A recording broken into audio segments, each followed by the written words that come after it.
Every December, something about the end of the year pulls British politics back into focus.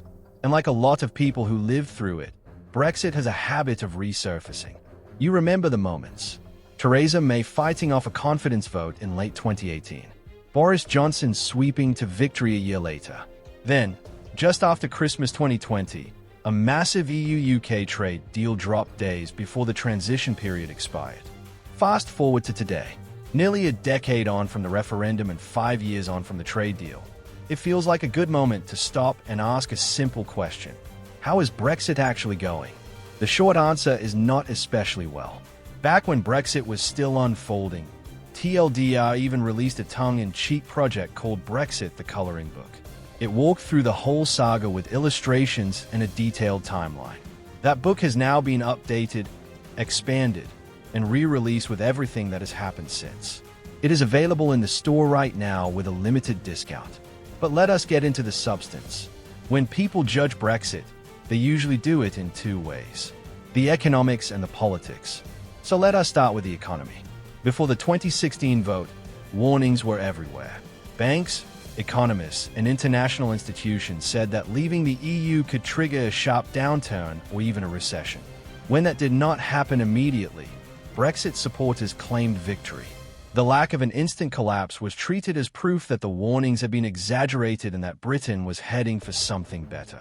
Nearly 10 years later, the picture looks very different. There may not have been a sudden shock, but over time the damage has become harder to deny. In recent months, two major studies have taken a fresh look at Brexit's economic impact. Both reached the same broad conclusion. The UK would almost certainly be better off had Brexit never happened. One of those studies, published by the Centre for European Reform, uses an approach known as a doppelganger economy. The idea is simple. You construct a synthetic version of the UK using a blend of similar countries whose economies closely tracked Britain's before 2016. Then you compare how that doppelganger performs after Brexit with how the real UK actually did. In this case, the synthetic UK was built using a mix of the United States, Germany, New Zealand, Norway, Australia, and several European economies. Before the referendum, it mirrored UK performance closely. After Brexit, the gap opened up. Between the referendum and 2023, the doppelganger economy grew by around 14%. The real UK economy grew by closer to 8%. That difference implies that Brexit knocked roughly 6% off long-term economic growth. A second paper, published later as an academic working paper, is even more pessimistic. Using similar methods alongside traditional forecasts, it estimates that by 2025 Brexit had reduced UK GDP by between 6 and 8%. That is worse than many early official forecasts that were dismissed at the time as scare stories. Those original projections from the Office for Budget Responsibility suggested a long-run hit to productivity of about 4%. Even that was framed as doom-mongering during the referendum campaign. In hindsight, it may have been too optimistic. The OBR estimated that such a hit would cost households thousands of pounds and wipe tens of billions from tax revenues. If the newer studies are right, the real cost could be far higher. Trade is an obvious place to look for explanations, and Brexit has clearly hurt it. UK exports are significantly lower than they would likely have been without leaving the EU. What is striking is that exports to both the EU and the rest of the world declined, rather than just trade with Europe. Some point to this as evidence that Brexit cannot be blamed. But the more convincing explanation is disruption. Leaving the EU made supply chains more expensive and more complex. That raised costs for British firms, reduced competitiveness, and dragged down exports across the board. Trade is only part of the story, though. Investment may be even more important. Business investment in the UK fell sharply after the referendum and stayed weak for years.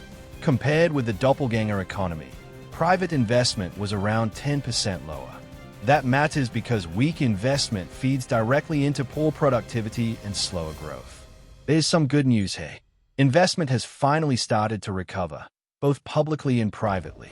That should support growth in the near future. But it does not erase the lost years. Taken together, the verdict on the economic side is hard to avoid. Brexit has underperformed, badly, which brings us to politics.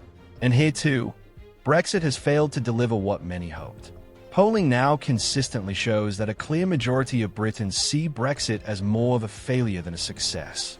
More people think leaving the EU was the wrong decision than the right one. And yet, Brexit barely features in day-to-day political debate. Labour rarely talks about it. Nigel Farage has not paid much of an electoral price, even though most voters blame him for Brexit's problems. There are reasons for this silence. Brexit has been a toxic issue for Labour in the past, and reopening it risks reigniting old divisions. Any serious attempt to deepen ties with the EU would also require complex negotiations with partners still bruised by years of chaos. Still, politics is a way of circling back to unresolved problems. If growth continues to lag and public frustration keeps rising, pressure may build for a rethink of the current relationship with Europe, even if it happens quietly and gradually.